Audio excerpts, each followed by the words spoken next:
সন্ধ্যা নামলেই সাতক্ষীরা জুড়ে পুলিশের ঝটিকা অভিযান, গাঁজাসহ মাদক কারবারি সাবিনা গ্রেপ্তার।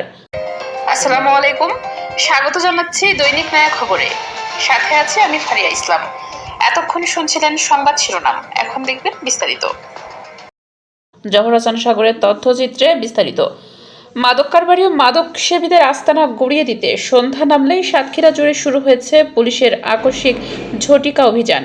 খুলনা রেঞ্জের ডিআইজি মোহাম্মদ মুস্তাফিজুর রহমানের বিশেষ নির্দেশনায় গত 27 জুলাই থেকে সপ্তাহব্যাপী সাঁড়াশি অভিযান পরিচালিত হচ্ছে।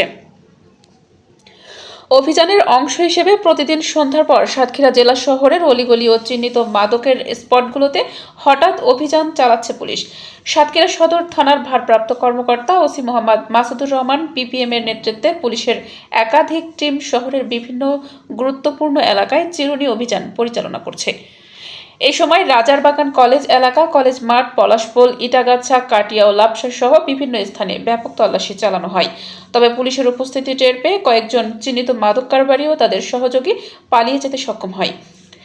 অন্যদিকে লাপসা ইউনিয়নের নলকুড়া এলাকায় পৃথক অভিযানে বিপুল পরিমাণ গাঁজাসহ চিহ্নিত মাদক কারবারি সাবিনাকে গ্রেপ্তার করা হয়। গ্রেপ্তারকৃত সাবিনা নলকুড়া এলাকার সিরাজুল ইসলামের স্ত্রী। সাতক্ষীরা সদর থানা পুলিশ জানায়, গ্রেপ্তারকৃত সাবিনার বিরুদ্ধে মাদকদ্রব্য নিয়ন্ত্রণ আইনে পৃথক 2টি মামলা দায়ের করা হয়েছে। পুলিশ আরও জানিয়েছে, মাদকমুক্ত সাতক্ষীরা গড়ে তুলতে জেলা জুড়ে এ ধরনের বিশেষ অভিযান ধারাবাহিকভাবে পরিচালিত হবে।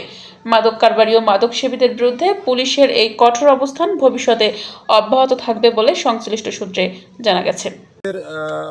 সম্মানিত রেঞ্জ ডিআইজি মহোদয় আমাদের জেলায় আগমনের পর থেকেই আমরা বিশেষ অভিযান চালিয়ে যাচ্ছি। বিশেষ করে মাদকের উপর আমরা বিশেষ অভিযান চালিয়ে যাচ্ছি। আমরা যে সমস্ত জায়গায় নেশা দ্রব্য পান করে বা বিভিন্ন মাদক ব্যবসায়ী, সেই সমস্ত জায়গায় আমরা অভিযান পরিচালনা করছি। এ পর্যন্ত দুদিনে আমরা 7টি মামলা দিয়েছি এবং 10 জন লোককে আমরা আটক করেছি। এছাড়া আমাদের পুলিশ মহোদয়ের কিছু নির্দেশনা রয়েছে।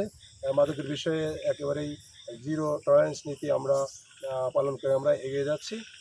আমাদের সম্মানিত রেঞ্জ ডিআইজি মহোদয় যোগদানের পর থেকে আমরা এই চলতি মাসেই আমরা আরও 27টি মাদকের মামলা দিয়েছি এবং 30-এরও বেশি মাদক ব্যবসায়ীকে আমরা আদালতে সোপর্দ করেছি। আমাদের এই অভিযান চলমান থাকবে। মাদক ব্যবসায়ী হোক, মাদক সেবী হোক, প্রত্যেককেই আমরা আইনের আওতায় আনার জন্য আমরা আপ্রাণ চেষ্টা করে যাচ্ছি। এই অভিযান আমরা শুরু করেছি সন্ধ্যার পর থেকেই। আমরা এখন পর্যন্ত আটক করতে পারিনি, তবে আমাদের আরও একাধিক পার্টি রয়েছে। পরবর্তী আপডেট থাকলে আপনাদেরকে জানাবো।